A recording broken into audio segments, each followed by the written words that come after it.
ॐ तव कथामृतं तप्तजीवनं कविभिरीडितं कल्मषापहं श्रवणमङ्गलं श्रीमदाततं भुवि गृह्णन्ति भूरिदा जनाः। श्री रामकृष्ण वचनामृत भक्तों के साथ जीवन मुक्त उत्तम भक्त ईश्वर दर्शन के लक्षण।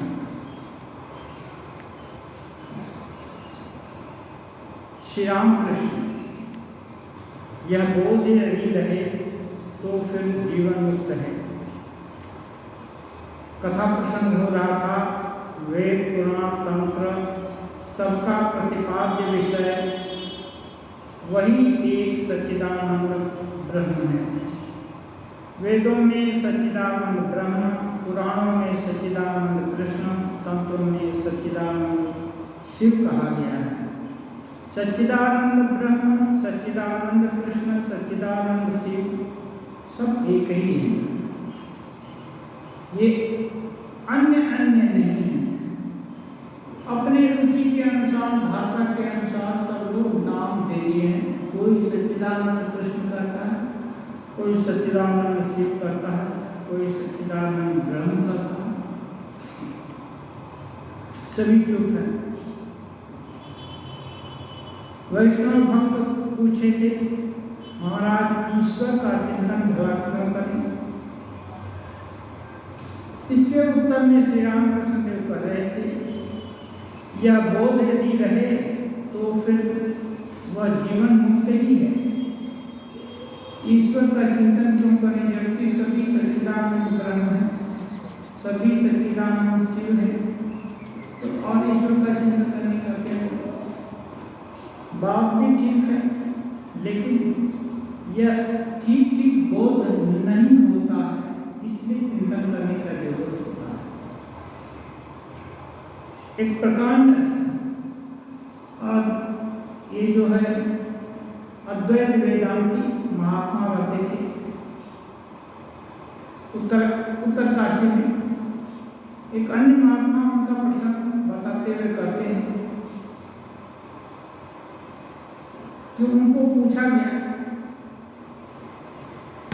क्या करना चाहिए, अद्वैत ब्रह्म की उपलब्धि तो तुरंत नहीं हो पाती। वो बोले, देखो वेदांत तो आप भी जानते हो, हम भी जानते हैं। उत्तराखंडी अधिकांश लोग वेदांत का ही चर्चा करते हैं। वो महात्मा जी कहते हैं, जब तक देह बोध है तब तक दिन भर में भगवान को कम से कम 100 बार प्रणाम तो करना ही चाहिए। कम से कम 100 बार प्रणाम करना चाहिए। ईश्वर गुरु माने जाते हैं। योग सूत्र में है, स पूर्वेशामपि गुरु काले नानवच्छेदा। पूर्व में जितने भी गुरु हुए हैं उनके भी गुरु तो ऐसे गुरु के भी गुरु हैं ईश्वर। काल का बंधन वहां नहीं है कि इस समय रहे उस समय नहीं रहेंगे, ऐसा नहीं। सभी काल में ईश्वर गुरु है। तो परंतु सब में यह विश्वास नहीं होता। श्री रामकृष्ण देव कहते हैं कि लोग सच्चिदानंद ब्रह्म, सच्चिदानंद शिव ये सब एक ही हैं, ये सब विश्वास नहीं होता। केवल मुंह से कहते हैं ईश्वर हैं, उन्हीं की इच्छा से सब कुछ हो रहा है। यह विश्वास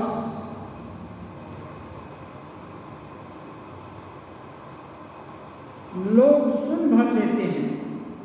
ये बात है ना, केवल लोग सुन भर लेते हैं, इस पर विश्वास नहीं रखते।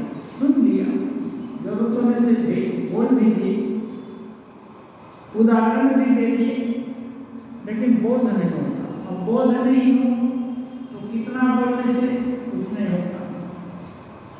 कहते हैं विषयासक्त लोगों का ईश्वर कैसा है जानते हो? जैसे माँ काकी का झगड़ा सुनकर बच्चे भी झगड़ते हुए कहते हैं मेरी ईश्वर है। घर में जब माँ काकी विभिन्न लोग आपस में कभी कभी झगड़ा करते हैं, जो हंडी है ना, कुमार की हंडी 100 हंडी रखी हुई है, तो हंडी से ही तो हंडी टकराएगी, हवा जोर से चलेगा तो हंडी टकरा जाती है। ऐसे ही कोई मतभेद हो गया तो आपस में थोड़ा कहा सुना हो गया, तो बच्चे लोग उसी को सीख लेते हैं और उसी को रिपीट करते हैं। उनको अर्थ का बोध नहीं। ऐसा होता है, वो भी मान लीजिए कि ऐसा होता है, तो इससे ईश्वर के विषय में धारणा नहीं है। बस एक बोलने के लिए बोल दिया। क्या सभी लोग ईश्वर की धारणा कर सकते हैं? अब दूसरा एक बात, आपको पहले क्या सभी लोग ईश्वर की धारणा कर सकते हैं? ईश्वर की धारणा बहुत कठिन है, क्योंकि ईश्वर को देखा नहीं, केवल थोड़ा सुना भी है, और जिनसे सुना है उन्होंने भी नहीं देखा, और उन्होंने जिससे सुना है उन्होंने भी नहीं देखा। लेकिन किसी किसी ने देखा, किताबों में है, और कोई ऐसा भी लोग हैं जो जिसने देखा है वो भी बोला है, उनसे भी सुना जाता है। तो जिनको भगवान का दर्शन होता है, यदि वो बोले तो उनके बात पर तुरंत विश्वास हो जाता है।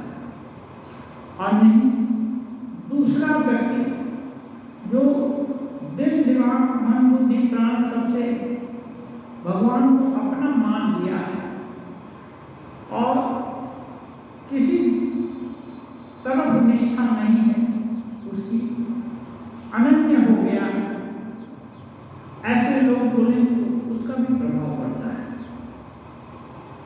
तो कहते हैं क्या सभी लोग ईश्वर की धारणा कर सकते हैं? ये संभव नहीं है, क्योंकि मन की स्वाभाविक प्रवृत्ति सभी मनुष्यों की है, पशु की तरह है। सहज जो भी अच्छा लगता है उसी की तरफ झुकाव रहता है, और मन की गति प्राणचिखानी बना दी गई है, ब्रह्मा के द्वारा ही बना दी है। प्राणचिखानी व्यतिरक स्वयंभू माने ब्रह्मा, वो ऐसा ही विभाग कर दिए हैं कि नेचर जो स्वाभाविक गति है विषय की तरफ होगी, लेकिन जो विषय भोग करते करते, भोग कितने तरह से होता है, फिजिकली मेंटली स्वयं होंगे, या कोई दूसरा कष्ट पा रहा है उसको देखकर मेंटली भी कर सकते हैं कैलकुलेशन करके, तो उसने ये किया तो उसको वो फल मिला, उसने वो किया तो उसको ये हुआ। मैंने पूरा रिजल्ट देखे तो मैंने कुछ हाथ नहीं लगा। तो इससे भी दूसरे की भूलों से, दूसरे के उपायों से भी बुद्धिमान लोग सीख लेता है, पढ़ लेता है। पढ़ाया जा रहा है किसी को, सीख रहा है कोई, उसको सिखाया नहीं जा रहा लेकिन सीख रहा है। हाँ, तो ये जिसके कान और दिल के नेत्र खुले हुए हैं वो सीख सकता है कहीं से। सीखने के लिए अच्छे शिक्षार्थी की जरूरत है, न कि अच्छा पढ़ाने वाले। पढ़ाने वाला निमित्त मात्र है, लेकिन सीखने वाला सीखना ही न चाहे तो पढ़ाने वाला कितना भी बोले उससे ज़्यादा फर्क नहीं पड़ेगा। उन्होंने भले आदमी भी बनाए हैं, बुरे आदमी भी बनाए हैं, कहते हैं भक्त भी बनाए हैं और अभक्त भी, विश्वासी भी बनाए हैं, अविश्वासी भी।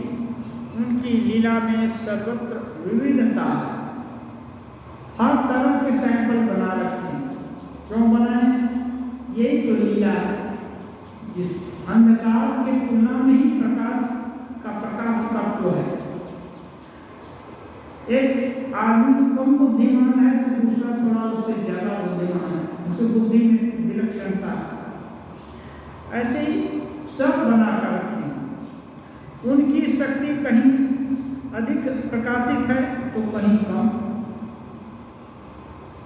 सूर्य का तेज मिट्टी की अपेक्षा जल में अधिक प्रकाशित होता है। जो चमकने वाला ये है, मिट्टी में देखेंगे तो एक तरह से रिफ्लेक्शन होगा, और जल में देखेंगे तो दूसरी तरह से और ज्यादा चमचमाता हुआ सूरज दिखेगा। फिर जल की अपेक्षा दर्पण में अधिक प्रकाशित होगा। सीधा मिरर में देखेंगे पूरा आंख चकाचौंध हो जाएगी। ऐसे ही इसका मतलब क्या कर, इसका मतलब यह है कि सूरज तो एक ही है, अब मिट्टी रहने के कारण उसमें कम प्रकाशित दिख रहा है, जल होने के कारण थोड़ा ज्यादा प्रकाशित दिख रहा है, और दर्पण हो जाए जो कि कुछ भी लेना नहीं जानता, जैसा है वैसे ही लौटा देता है, और वैसा लौटा देगा तब उसमें अपना कोई विकार नहीं होता है। जैसे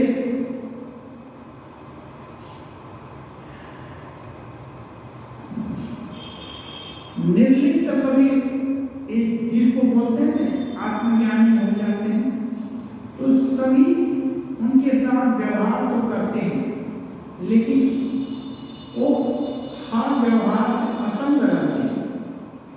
इसको दिखाने के लिए जागतिक उपाय दर्पण का दिया गया है। दर्पण कुछ भी नहीं रखता। अभी काला कोलोटा चेहरा दिखाया तो काला दिख गया, अभी बाघ आया दर्पण के सामने तो बाघ दिख गया, तुरंत दूसरा आया, बिल्ली आई, चूहा आया तो वो दिख गया। दर्पण को इससे किसी से लेना देना नहीं है, न तो चूहे से डरना है, या न तो बिल्ली से कोई ये है, न तो शेर से ही कुछ है। जो सामने है उसको ही दिखला दिया।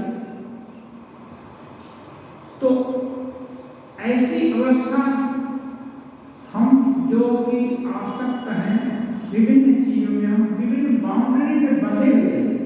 कल्पना कीजिए, अपने को एनालिसिस करिए तो देखेंगे हाँ विभिन्न तरह का बैरियर है। कभी कोई बैरियर खुद का लगाया हुआ है, कोई दूसरे का लगाया हुआ है, कोई बैरियर परिस्थिति का लगाया हुआ है, कोई बैरियर समय से लगाया हुआ है। समय के कारण 4 बजे काम करना है, अगर 4 बजे नहीं करना पड़ेगा, दूसरे समय जाने से कोई नहीं मिलेगा। तो ये सब बैरियर लगा हुआ है, जबकि दर्पण के सामने कोई बैरियर नहीं है।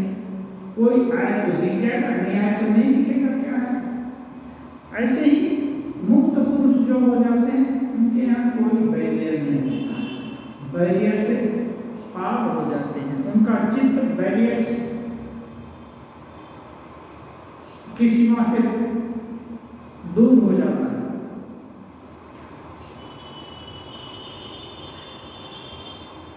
फिर श्री रामकृष्ण देव बोल रहे हैं, भक्तों के बीच अलग अलग श्रेणियां भी हैं। भक्त कौन है? जो भगवान को चाहने का प्रयास शुरू कर दिए या चाहते हैं, वो भक्त है।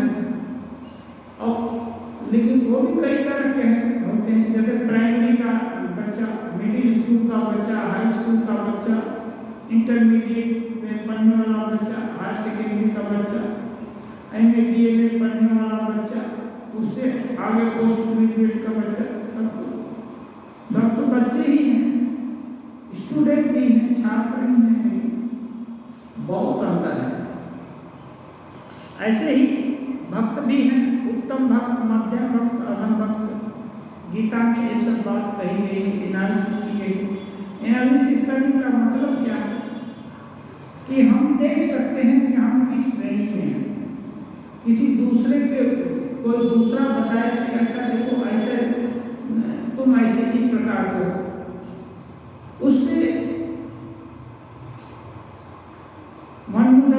हो सकता है।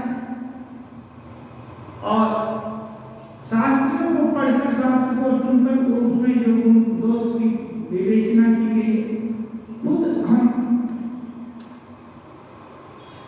अंतर्मुख होकर के विचार करें तो देखेंगे हम किस श्रेणी के हैं, तो पता चल जाएगा। वैष्णव भक्त कहते हैं जी हाँ, ये कई प्रकार तो है।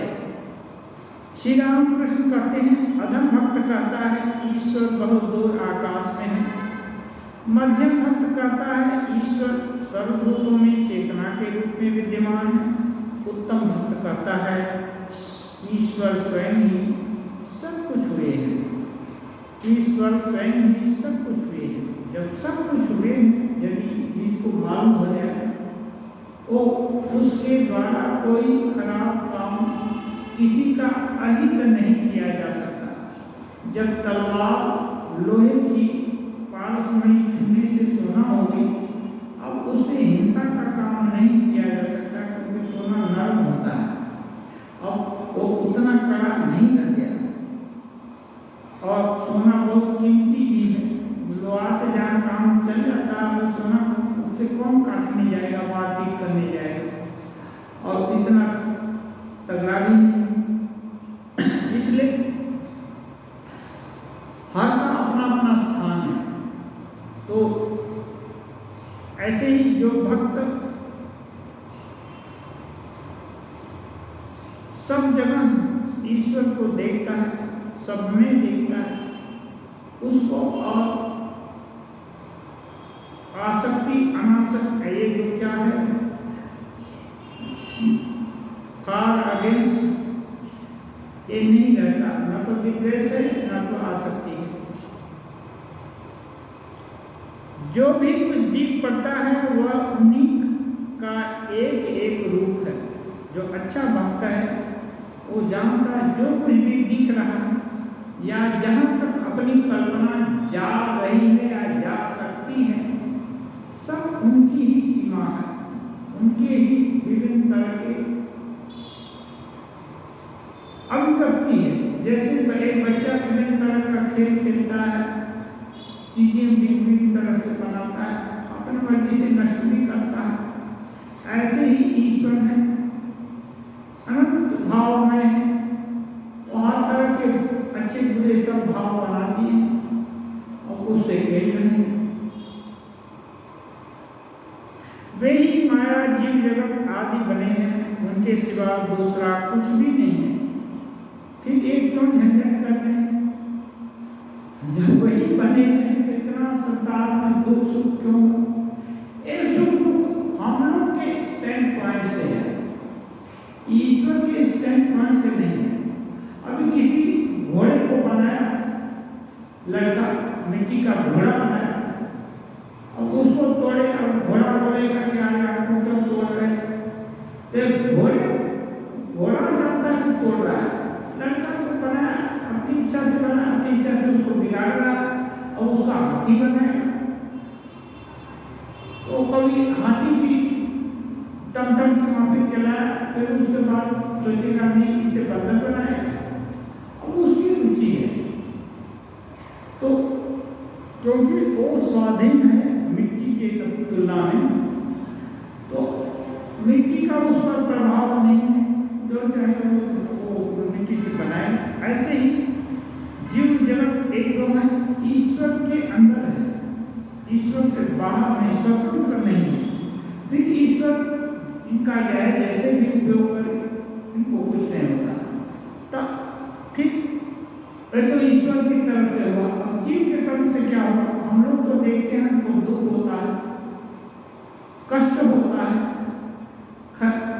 अच्छी बुरी फीलिंग होती है किसी चीज को देखकर सुन करके, तो इससे दुख भी होता है, बहुत हर्ष भी होता है। तो ये सब झंझट ही है, इससे पार कैसे जाए?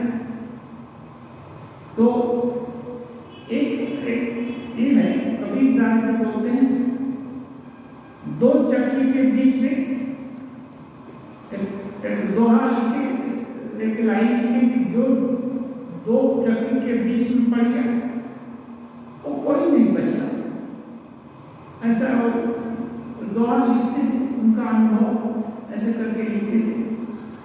उनका बेटा कमाल था, वो देखा पिताजी ऐसे लिखे हैं तो वो देखे से उस लाइन को और आगे जोड़ दिया कि जो खूंटी को पकड़ कर रहेगा वो बच जाता है। जो खूंटी के पास में जो गेहूं चना या जो कुछ भी रहेगा वो बच जाता है। तब इनको एक तरह से आश्चर्यचकित होकर के, किंतु बुद्धिमान थे, खराब भाव से नहीं। फिर अब जब एक दिखा पाए तब सोचे कि अब तो उसको ज्ञान हो गया है। तब कबीरदास जी लिखते हैं, बूढ़ा वंश कबीर का उपजा पूत कमाल। अब कबीर को मालूम हो गया है कि अब उसका वंश निर्वंश हो जाएगा, अब उसकी वंशावली आगे नहीं चलेगी। जो कमाल जैसा बेटा पैदा हो गया, जो कि स्वरूप को जान गया, भगवत स्वरूप को जान गया और संसार में नहीं बंधने का तरीका जान गया। और संसार में नहीं बंधने का तरीका जान गया तो कैसे वो उससे संतान उत्पत्ति कैसे होगी। हाँ, एक बार रामलाल कि ऋतु वो सही याद नहीं हो रहा, वो बोला मामा से, संभवतः ऋतु बोला मामा तुम्हारा बाल बच्चों का शादी नहीं हुआ, तुम एक दूसरे का जूठा खा लिए, ऐसा कुछ कर दिए। तब बोलते हैं गाली देकर ठाकुर की सलाह मेरा और बेटा तो ये उनको मालूम हो गया था कि अब उनकी कर्म बीज है। जो कोई भी बीज जब स्प्राउट होता है, फल या पत्ती तभी लगती है जब उसमें फलने की क्षमता होगी। जब बीज क्या बोलते हैं आग में जला दिया गया, भून दिया गया, अब उससे पौधा तो नहीं बनेगा।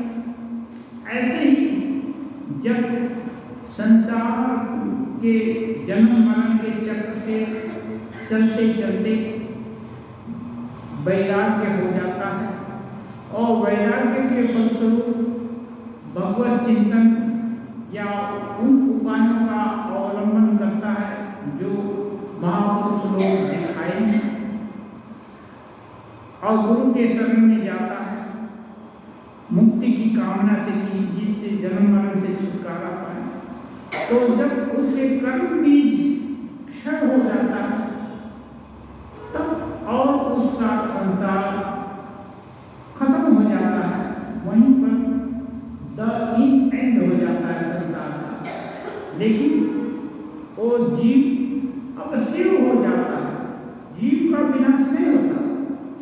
अब जीव अपने स्वरूप में लीन हो जाता है। स्वरूप क्या है? शिव ही।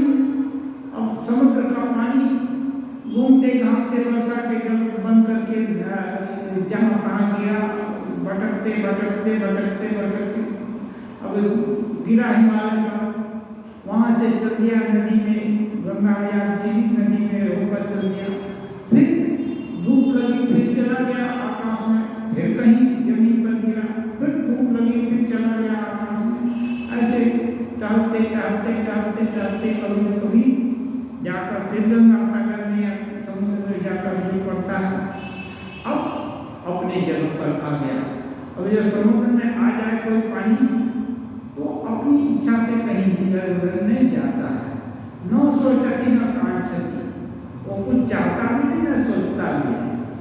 सोचना मैंने एक चिंतित होना, किसी चीज को पाने के लिए बहुत चिंतित होकर के उपाय सोचना, उसको उपाय सोचने का जरूरत नहीं। वैष्णव भक्त पूछते हैं क्या ऐसी अवस्था किसी को प्राप्त होती है? माने ये सब कुछ ईश्वर है, यही दिख पड़ना कि किसी को प्राप्त होता है। श्री रामकृष्ण कहते हैं जो उनके दर्शन हुए बिना ऐसी अवस्था नहीं हो सकती।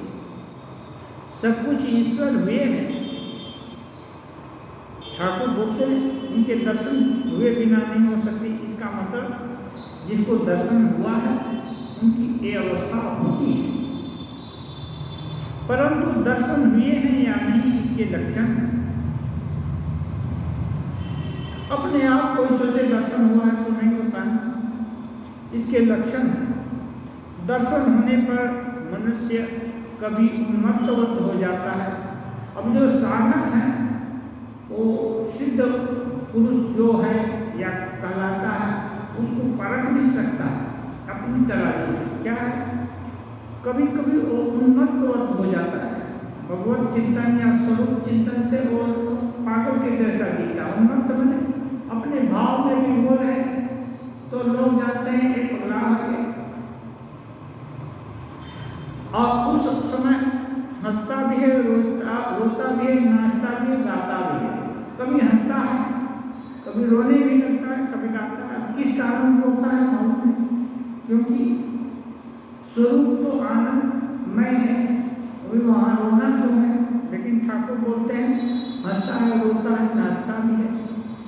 हाँ, जब उल्लास होता होगा तो नाचता होगा, या हो सकता है स्वरूप का बोध होना थोड़ा कम होता है, कम हो रहा है। कोई चीज़ बढ़िया चीज़ दी गई अपने को, बच्चे को, और जब उससे मांगा जा रहा है तो रोने लग रहा है, ऐसा भी हो सकता है। फिर कभी बोलते हैं, फिर कभी बालकवत हो जाता है। जैसे बालकवत माने जैसे बच्चा कुछ भी बनाया, कुछ भी खेल रहा है, दूसरे मुंह भाग गया, या उस बालक के पास बहुत कीमती चीज़ है, कोई थोड़ा छोटा मोटा खिलौना आदि कुछ देकर उसको फुसला कर ले गए और वो खुशी से दे दिया। 5 साल के बच्चे जैसी अवस्था हो जाती है। सरल उदार, अहंकार नहीं, किसी चीज़ पर आसक्ति नहीं, उसका व्याख्या कर रहे हैं। किसी गुण का उस पर जोर नहीं है, किसी गुण के वशीभूत नहीं है, सदा आनंदमय अवस्था है। बच्चे अधिकांश खेलते हैं, उनको क्या पड़ी है माँ पिताजी को कमाना है, क्या करना है। ये बच्चे खेल रहे हैं बगल में, यहाँ पाठ हो रहा है, उनसे मतलब नहीं है, और खेलने में ही मस्त है, तो वो आनंदमय अवस्था है। और बोलते भी हैं, एक कहावत है, कांचे में निकाल गए गदरे बहुत मिठाए, एक फल है ऐसा सही पाप गए करवाए। एक कच्चा जब है ना, एक फल वो बहुत मीठा होता है। ये फल है मनुष्य। जब मनुष्य छोटा बच्चा होता है तो किसी के भी बच्चा हो बहुत अच्छा लगता है। गदरे बहुत मिठाए, जब थोड़ा परिपक्व नहीं, थोड़ा बड़ा हो जाता है 15-16 साल तक, तो बहुत मीठा लगता है। क्यों? बहुत तरह की उमंग होती है। माँ सोचती है हमारा लाल ये होगा, मेरा नाम रोशन करेगा, अमुक करेगा, कितनी आशाओं का पुल बांध कर रखती है। और बोलते हैं एक फल है ऐसा सखी पाक गए करवाए। लेकिन वही बच्चा जब बूढ़ा हो जाता है तो कड़वा हो जाता है, कोई उसको देखना भी पसंद नहीं करता, उसके साथ रहना भी पसंद नहीं करता। बूढ़े का कभी कभी चिड़चिड़ा स्वभाव भी हो जाता है, कोई उसको पता नहीं देता तो हाँ, और ऐसे ही स्मृति शक्ति कम हो जाती है, बहुत तरह के रोग आ जाते हैं। तो बुढ़ापा शायद ही किसी को अच्छी लगती है, बुढ़ापा एक कड़वा हो जाता है। इसलिए एक आनंदमय अवस्था बुढ़ापे में नहीं रह पाती। लेकिन बच्चे में एकदम मीठा मीठा है, बहुत बच्चे जो भी कुछ करता है कोई फर्क नहीं पड़ता है, चाहे राजा का बच्चा हो या गरीब का बच्चा हो, सब खेलते हैं, कूदते हैं, चिल्लाएंगे, दौड़ते हैं अपने ढंग से। तो एक आनंदमय पुरुष जो कि भगवान दर्शन के हैं, इनकी भी कभी कभी ये अवस्था होती है। कभी वह पिशाच बन जाता है। पिशाच क्या कहते हैं? पिशाच तो हम लोग देखा नहीं है, बहुत पिशाच बोलते हैं। पिशाच माने ये क्या बोलते हैं, स्मशान में रहते हैं, ये जो क्या बोलते हैं, शिव जी के गण शरीर का दिल दौड़ हो सकता है, पैर हो तो 20 फुट का पैर हो गया, और गर्दन हो गया 4 इंची का, हो सकता है गर्दन हो गया 50 फुट का, पैर हो गया 6 इंची का।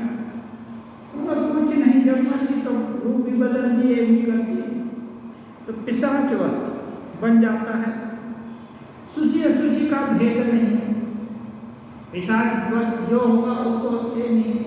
एक सिद्ध महात्मा आए थे दक्षिणेश्वर में, ठाकुर दूर से वाच कर रहे हैं, ठाकुर तो देखकर समझ गए क्योंकि वो उसी दल के हो गए हैं, तो जान गए कि, लेकिन उसकी उन्मत्त अवस्था थी तो ठाकुर पास में नहीं गए क्योंकि उनकी वो अवस्थाएं सब चल गई थी।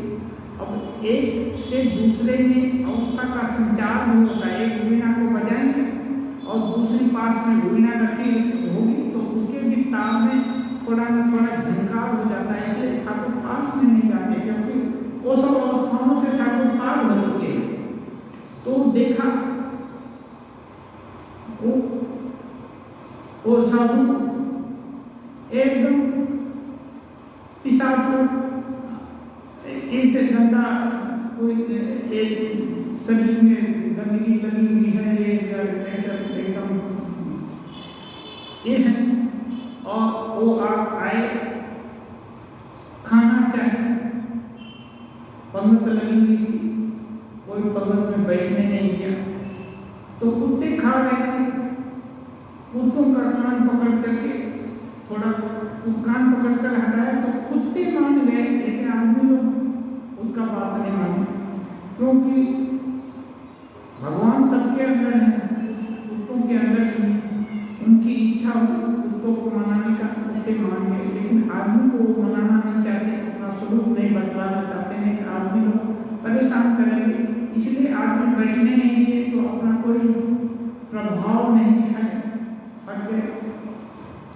वही जूठा खा लिए, फेंका हुआ थोड़ा सा खा लिए और मंदिर में गए तो बाहर से ही मंदिर में, भीतर में कौन जाने देगा, बाहर से खंग खंग खटवांग धारणी करके कोई स्तोत्र पाठ किए, उससे ठाकुर बोलते मंदिर कांप गया और अवश्य मां का दर्शन मिला होगा उनको। तो ठाकुर हृदय राम को भेजे थे, जाओ उसके साथ जाओ, उससे कुछ ज्ञान लो। तो वो तो पहले उसको पत्थर फेंक फेंक करके डराए, फिर भी ठाकुर बोले इसलिए हृदय राम डरा नहीं गया। तो बताया कि देखो एक नाली का पानी और एक गंगा जी का पानी, जब तुमको एक बोध होगा तब समझना ब्रह्म ज्ञान हुआ है। ये एकत्व अनुपस्यता, सब जगह सूची असूची का भेद नहीं है, ज्ञान अज्ञान का भेद नहीं है। हाँ, ये वस्त्र पहने हैं कि निर्वस्त्र हैं इसका भी भेद नहीं है। हाँ, तो एक ऐसे लोगों को पिशाच हुआ, एक जानबूझकर ऐसा स्वरूप बनाकर रखते हैं, वो चाहे तो उनको कपड़े या थोड़ा मोड़ा सुख प्राप्त नहीं हो सकता है नहीं, लेकिन वो सुख और ये यहाँ जो स्वभावता से मिला हुआ चीज है, स्वभाव से इसमें उनको अंतर नहीं मालूम होता।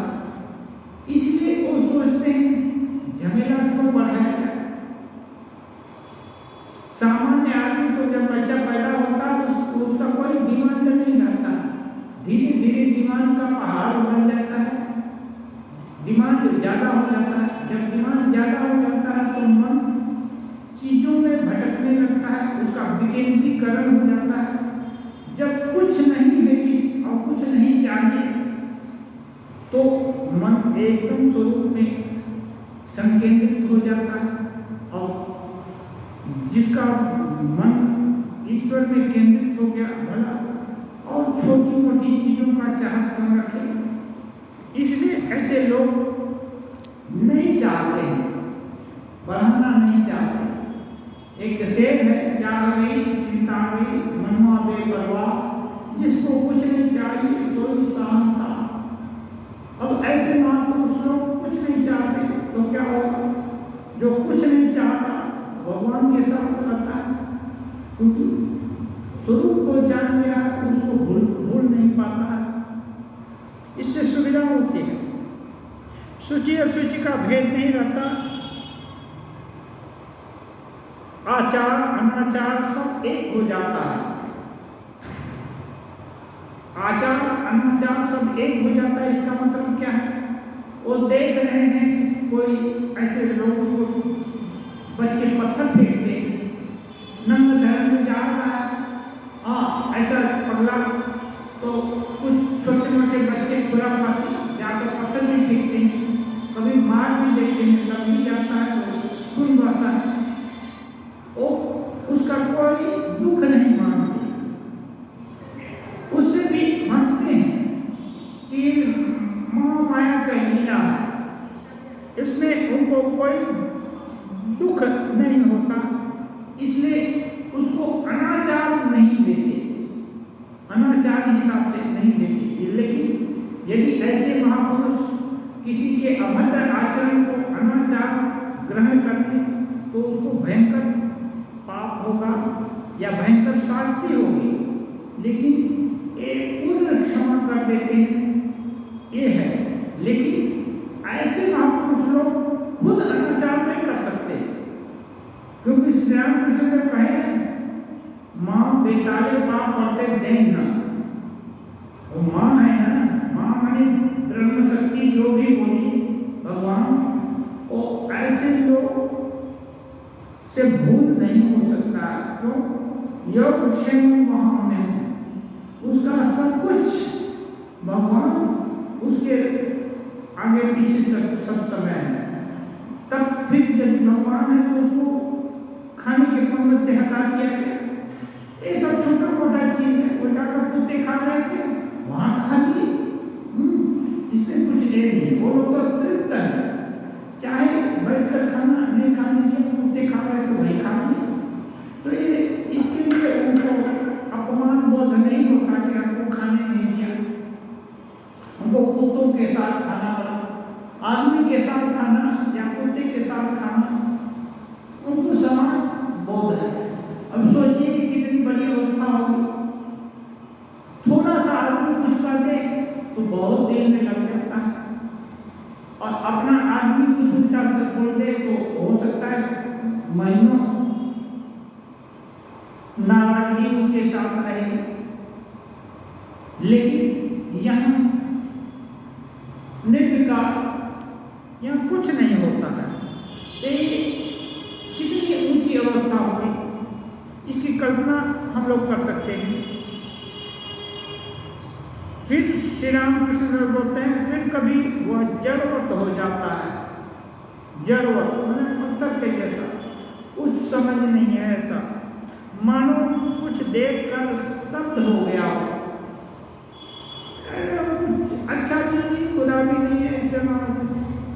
अब वो कौन, बाहर के लोग देख रहे हैं जड़वत है, कुछ रिएक्ट नहीं कर रहा है, लेकिन हो सकता है भीतर में अपना स्वरूप देख रहा हो, क्योंकि लोग तो देखते हैं बाहरी कैरिकेचर, लेकिन ऐसे लोग तो बाहरी जो भी व्यवहार है इसको ज़्यादा गुरुत्व नहीं देते, वो अंतर जो भीतर में चल रहा है, जो दैवी प्रेरणा है, उसी को सही मानते हैं, क्योंकि देख चुके हैं ना, फेस टू फेस देख चुके हैं। इसीलिए स्वामी जी कहते हैं कि बहुत पोथी पढ़ने वाले लोग, ज्ञान विचार करने वाले लोगों से भी जिसने एक बार भूत देखा, भूत, भगवान को तो छोड़िए, भूत देखा, वो भी ज्यादा श्रेष्ठ है। किस लिए? कि उसको इस जीव जगत के बाहर, ये जो दृश्यमान जगत है, इससे बाहर भी कुछ है, इसकी निश्चित धारणा उसके अंदर हो गई है, जिस जो भूत देखा है। इसलिए नहीं कि वो भगवान के पास गया है, माने इस लौकिक संसार से बाहर कुछ है। अब यदि वो भूत देख लिया तो ये बोध हो गया कि भूत होता है, तो वो भी सुन रखा है कि नहीं भगवान भी कोई चीज होता है, तो वो यदि भगवान को चाहे तो तुरंत भूत से सिद्ध हो सकता है, क्योंकि उसकी धारणा है नहीं होता है ऐसा, ये सही है। अन्य आदमी भूत होता है, सोचते हैं डराने के लिए कहता है, के लिए कहता है, विभिन्न अपना कोई उल्लू सीधा करने के लिए बोला होगा लोग, ये सब नाना प्रकार की धारणाएं पाल कर रखे हैं। पंडित लोग भी पढ़ाते तो हैं, वेदांत के प्रोफेसर भी हैं, लेकिन वो तो सैलरी के लिए पढ़ाते हैं, न कि वेदांत दर्शन के तत्वों को जीवन में साक्षात्कार करने के लिए पढ़ाते हैं, तो उनको सैलरी मिल जाती है। वेदांत का रहस्य उनके सामने नहीं उद्घाटित होता है, ये रहस्य उनके ही सामने उद्घाटित होगा जो उनको इस रहस्य का को जानना चाहेगा, उसको भेदन करना चाहेगा। इसी से किसी प्रकार का कर्म किसी भी प्रकार की चेष्टा नहीं कर सकता। वो बोल रहे हैं जड़वत हो जाता है, कोई चेष्टा नहीं और कोई कर्म भी नहीं होता, क्योंकि जिसका उद्देश्य है कि यहाँ से जाना पड़ेगा, खाना बनाने के लिए सब्जी लेना पड़ेगा और ये सब करना पड़ेगा, या और कुछ काम है उसको करना पड़ेगा, तो क्रिया होती है। जिसकी कोई क्रिया नहीं है, कोई जरूरत नहीं है, वो भला अपने स्वरूप में स्थिर हो गया तो हो गया। तो ये क्या बोलते हैं, बालकवत, उन्मत्तवत, पिशाचवत और ये जड़वत, ये चार अवस्थाएं मोटा मोटी होती हैं।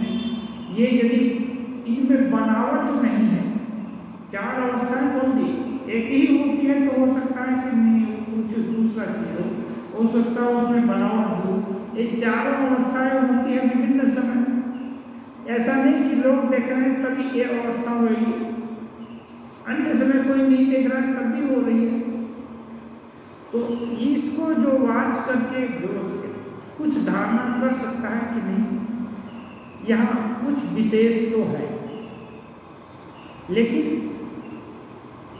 ब्रह्मज्ञानी को ही ब्रह्मज्ञानी जान सकता है। जिसको भगवत भाव जिसमें स्फुरण हुआ है वही दूसरे के भगवत भाव स्फुरण को जान सकता है, दूसरा नहीं जान सकता है, इतना सहज नहीं है जानना।